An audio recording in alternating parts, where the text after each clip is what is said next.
Hi guys, Roux here, joined with Marcus from Tommy. Thank you for joining us at the Enter the Metaverse event. I'm Roux and I'm an idiot. LEARNIDIOT. Join us every week at LEARNIDIOT where we talk with the top leaders in the space and ask them, what is the Metaverse? The Metaverse. The Metaverse. What are they doing in the Metaverse? The Metaverse. The Metaverse. We're going to follow their journey and you should join us. LEARNIDIOT. You just did a talk, if in doubt, add vampires. What's that about? So today I was showing, we work with Netflix, Okay. which is wonderful. We do marketing with Netflix and it's a wonderful place to be. So as you can imagine, they are testing what is Metaverse Testing the waters. strategies and what they look like. So today the talk was themed on 3 major campaigns and how these are some of the building blocks to enter a Metaverse strategy, Right. and how brands might create entertaining experiences for people and bring mass audience in. There were 3 campaigns. The first one was a Twitch activation. It was a live escape room game show scavenger hunt using 4 Twitch influencers from across Europe. We sent them a real cube. Cool. And we had a 90-minute perfectly themed event, and 300,000 people came on and partake. Wow. We had 135,000 messages, and it was a race to solve the problems of this cube. But what was fascinating about it was, as I said, there was 135,000 messages of people trying to help them figure out the clues. We got people to go in and scrub Netflix, watch the show, do all sorts of things on there, and it was really interesting numbers. Then the second campaign we showing like the innovation mindset of Netflix, we hijacked a film premiere. We Okay. thought, well, what can we do that's different from that? So we wanted to do a live physical film premiere. So we let Twitch hijack our premiere in essence with an influencer, and we invited 40 influencers down to a live premiere in Berlin. Right. We built an airport, put the aeroplane from a show on there for Blood Red Sky. Okay. And these 40 influencers didn't realise they were actually the show. And then there's Really? 110,000 people on Twitch who are defining what happens to them.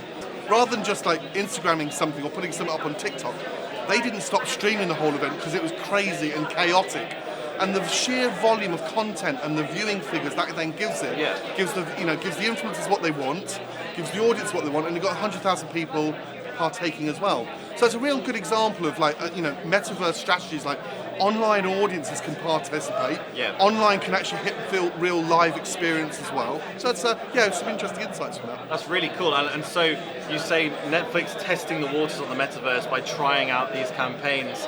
What do you think the future is of like these experiences? Because obviously if someone goes to the cinema right now, they sit there, they watch. There's some interactive cinemas, but do you kind of see that coming more into like everyday households? And I think the viewing experience is the viewing experience. Right. We want shows, we want films, we Yeah. want those. I don't think it changes that. Okay. I think the future of the Metaverse for us personally, it's about how you entertain people and audiences in there, and what can Right. you do in a marketing sense. So that's how we see that rolling out. I think brands will wake up to that.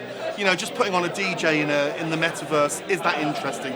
Look at the numbers on some of these platforms, and it doesn't really bring the numbers. So it's about getting the strategies right. If you do, then it opens up you to do lots of really interesting activations that can happen in this space.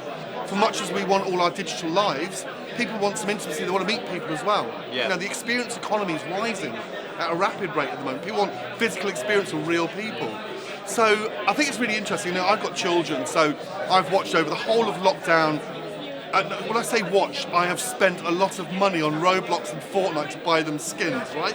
So I've seen their all do you teenage... consider them metaverses? Because that's their kind of positioning, yeah? 100%. Okay. That's what the Metaverse looks like from an entertainment experience, right? Sure. It's gamers going in, it's gaming. I think if it's mass participation, that makes it interesting, that makes it accessible, right? Sure. I think that's the point of this. So I'm not talking about utility product, I'm not No. talking about ubiquity and where that comes from and what that will look like. Yeah. I'm just talking about those sort of these ready-made audiences that are there right now, Yeah. that are probably willing to come in and participate in so we get the strategies right. I mean, I was looking at something on Reddit. Reddit have got 100,000 niche communities on there.